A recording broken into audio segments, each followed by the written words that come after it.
Jovens, sexto ano, vamos continuar nosso assunto. Vamos para a parte 2 do vídeo do dia 12 de janeiro de 2021, certo?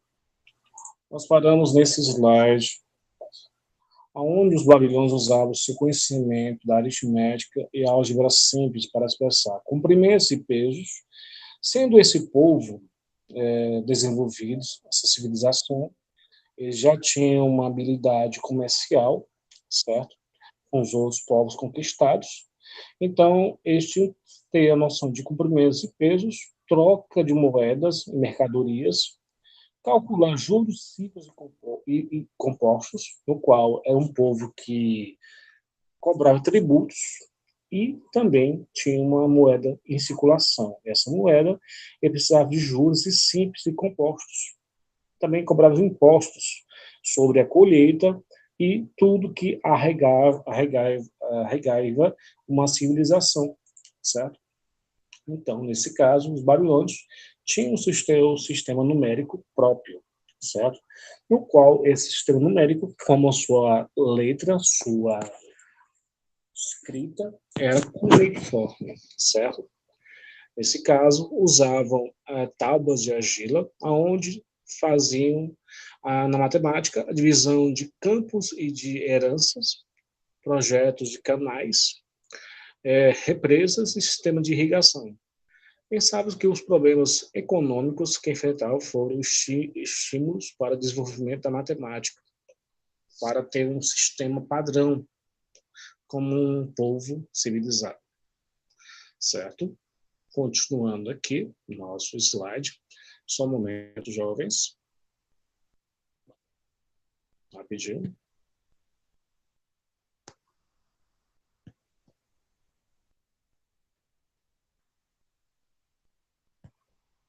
Continuando aqui, certo? Onde vamos falar sobre a grande utilidade dessa escrita foi o nível de contabilidade e administração, um desenvolvimento grande para essa época, facilitava registros de bens, marcar propriedades, cálculos e transações comerciais. Os símbolos utilizados, pessoal, vocês podem ver na tela, são idênticos, parecidos com a escrita, só que tinham símbolos específicos para cada número, certo? Em forma de cuneiforme.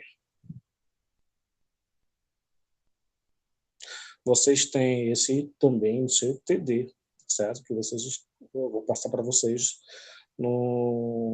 deixar no grupo, ok? Só um momento, por gentileza.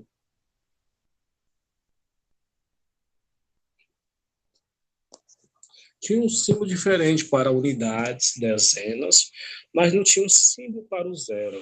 Assim, por exemplo, eles não tinham noção de zero.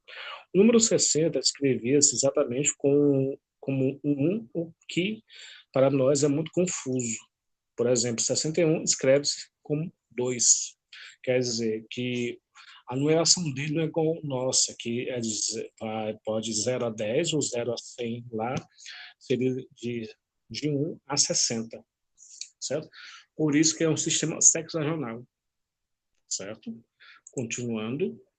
Pensava-se que os babilônicos, pessoal, aparecem na tela de vocês, sabiam distinguir o número a que se referiu de acordo com o texto do problema. Escritos babilônicos provam que esta civilização já possuía conhecimentos matemáticos avançados. Nele aparece uma série de notação que insere o sistema de discriminação sexagional, certo? Como foi falado agora há pouco. O uso do número 60 como base para a conta e dos seus divisores, com dúzias, certo? Era utilizado pelos babilônios há milhares de anos nos seus cálculos cotidianos, também pelos seus sacerdotes, os seus cálculos astronômicos e de que dependiam da contagem do tempo, certo? Mais um exemplo.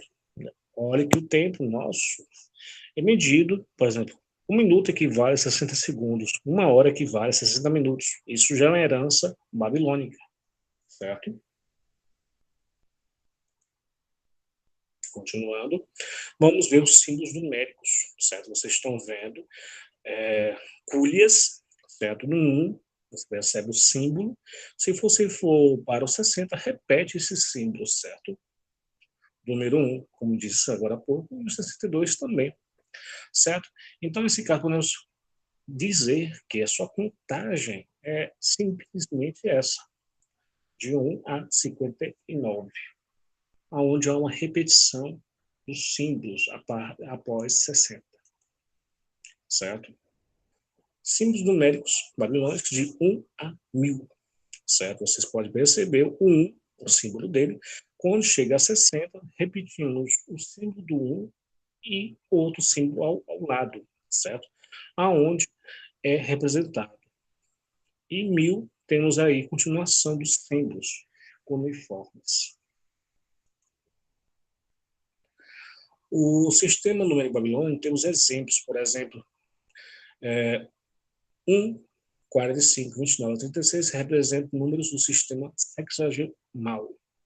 1 vezes 60 elevado a 3, mais 45 vezes 60 elevado a 2, mais 29 vezes 60, mais 36. Isso o quê? Nesse caso, 1 vezes 60 elevado a 3 dá 216 mil, mais 45 vezes 60 ao quadrado dá 3.600, mais 29 vezes 60. Isso não é tão importante. Estou mostrando a vocês como era feito o cálculo baseado na parte sexagemal.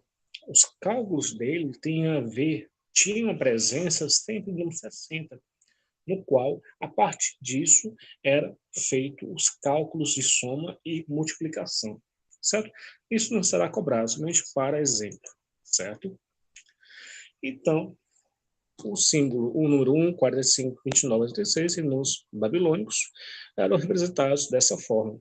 E uma vez que não tinha o número 0, os babilônios, em sua substituição, utilizavam o espaço em branco para marcar a não existência de um dígito em um determinado lugar no montante. Por exemplo, 4, 0 e 8.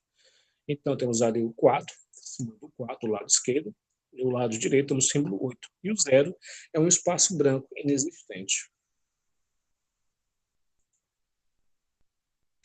E aí temos outros exemplos de números babilônicos, certo? E a sua representação.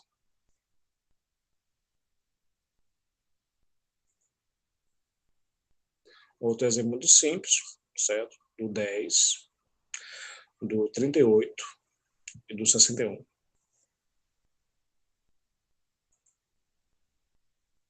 Mais outro exemplo, certo?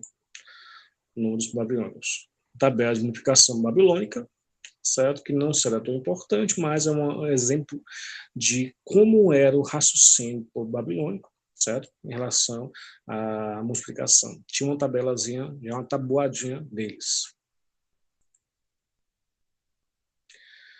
Cálculo do quadrado dos números babilônicos maior que 59. Isso mais por curiosidade, que nós iremos ver mais à frente. Sistema numérico maia. Nesse caso, é uma civilização que habitou a América Central, um pouco da América do Norte, América do Sul, perdidas há séculos na floresta tropical, em matos da América Central, algumas dezenas de cidades mortas ilustram um dos mais misteriosos episódios da história maia. Historiadores e arqueólogos designaram-se na civilização maia. Certo? Os maias tinham como base não a dezena, mas a vitena, e as potências de 20. Então, diferente do babilônico, que era sexagemal, os maias eram vigesimal, certo? Por exemplo, 365 era representado numa base de 10, certo? A usar a vitena, a cultura maia conseguiu representar, por meio de símbolos figurativos, realidades numéricas, certo? Foram esses que escreveram as datas mais antigas que se registram na história da humanidade. Números de 0 a 10 maia, vocês estão vendo, em forma de figuras, certo? Criaram um sistema baseado na posição dos símbolos que inclui a utilização do zero, certo? Para indicar que não existe unidades nesse valor, um símbolo ovalado que aparece em números vestigiosos, como dizem Maia. Bastante semelhante ao símbolo zero na notação científica, certo? Zero. Então, vocês estão vendo o zero, uma grande figura, um ponto, dois pontos, três pontos, quatro pontos. Quando chegava a 5, havia um traço. Então, esse traço era o 5 e repetia os pontos, até chegar em 10, que era 2 traços. E assim sucessivamente. Cada traço é um 5, que representa o quê? A mão. A mão que contém 5 dedos. A razão dessa contagem é devido ao hábito que os seus ancestrais tinham de contar não apenas com os dedos das mãos, mas os dedos dos pés. A escrita é orientada na horizontal até os números 19, certo? A partir do 20, o número era representado considerando a posição do algarismo parecido com o sistema de numeração que utilizamos, com uma diferença importante. É escrito na vertical, o número 20 escreve-se assim. Ok? Então, jovens, continuaremos daqui a pouco a nossa parte 3.